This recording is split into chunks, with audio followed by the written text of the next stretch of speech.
tusigale. Olwaliro akakiiko k'ebyokulonda lwe kakomekkereza okusunsula abeegwanyiza abavuganya ku ky'obukulembeze bw'eggwanga.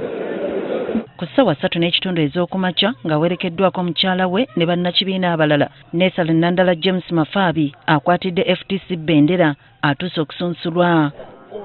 Oluvannyuma Nandala Mafaabi yayitiddwa okusunsulwa ne bawaayo ebiwandiiko ebimukwatako era n'akakasibwa.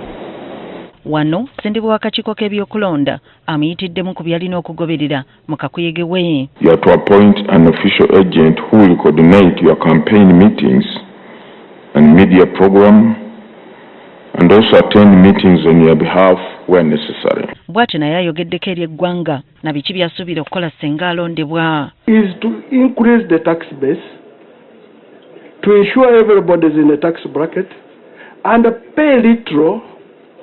At the end it will be more, and you will service the current debt, and don't go to borrow money for non-productive sector. Olumaliriza bw'atyo n'asiibulwa okweyongerayo okusisinkana abawagizi.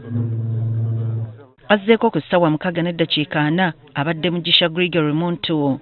Ono naye awerekeddwako bannakibiina ki Alliance for National Transformation okubadde neyakulirako oludda oluwabala gavumenti mu Parliament Mwenikiiza. To check also that they are registered voters. Ku lwa Muntu akwanaganya emirimu mu kibiina ki Aunt Alice Alaso atutte ebiwandiiko eri akakiiko okubyekenneenya. Oluvannyuma asunsuddwa. A duly nominated candidate in respect of the presidential elections 2026. Ng'abalala baasunsuddwa okusooka naye aweereddwa abakuumi n'ayogerako ne bannamawulire.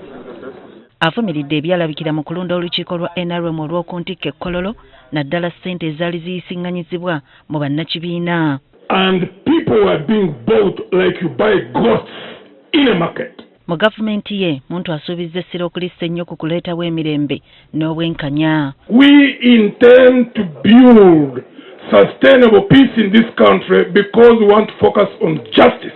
Onera ayongedde okutegeeza ng'abeewaana okuleeta emirembe bwe kitategeeza ggwanga butaba na ntalo nga kisingako wano. Peace is not the absence of war. Peace is the presence of justice.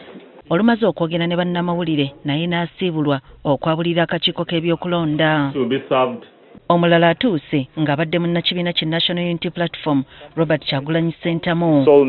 Babi Kyagulanyi amangu ddala ng'amaliriza okusunsulwa n'akwasibwa n'abakuumi. Robert Kyagulanyi Ssentamu ayogeddeko eri bannamawulire. We are going into this election as a way of protesting against the injustice that has been occasioned to us for the last 40 years. Wano ekire ky'enkuba kitandise okutonnya okukira gye bagoba mu ggulu. Thank you candidate protocol team. Mu balala abasunsuddwa ye Munyagwa Mubaraka Sserunga akwatidde ekibiina ki Local Peasants Party bendera. A duly nominated candidate. Olumaze okukwasibwa abakuumi naye n'aweera okulwanyisa obulyake. Common Man's Party is a mass party. Lwakuba eringa submarine. Ekitundu ekisinga tekirabika akalabika ku ngulu ke katono. Munyagwa asuubizza n'okulwana okulaba nga retired Colonel Dr. Kizza Besigye ayimbulwa. Ng'oberera amateeka ngenda kulwanirira nnyo eddembe lya Dr. Kizza Besigye okulaba ng'ateebwa. Omulala asunsuddwa ye Frank Bulira Kabinga obwa Revolutionary People's Party. Ng'ayogerako eri bannamawulire annyonnyodde engeri gye yabadde agenda okuwanika ave mu kalulu olw'engeri gye yatawanyizibwamu okufuna emikono. Kibaatuuka ne batugamba nti emikono ate tegituukiridde muddeeyo mu disitulikiti 42. Naye oluvannyuma yeeyongeddeyo okwogera n'abawagizi be. Olwali lwe lunaku olusembyeyo okusunsula abeegwanyiza okuvuganya okuba pulezidenti ng'abantu 8 be bakakasiddwa. It is therefore expected that these 8 candidates will appear on the ballot paper come January 2026.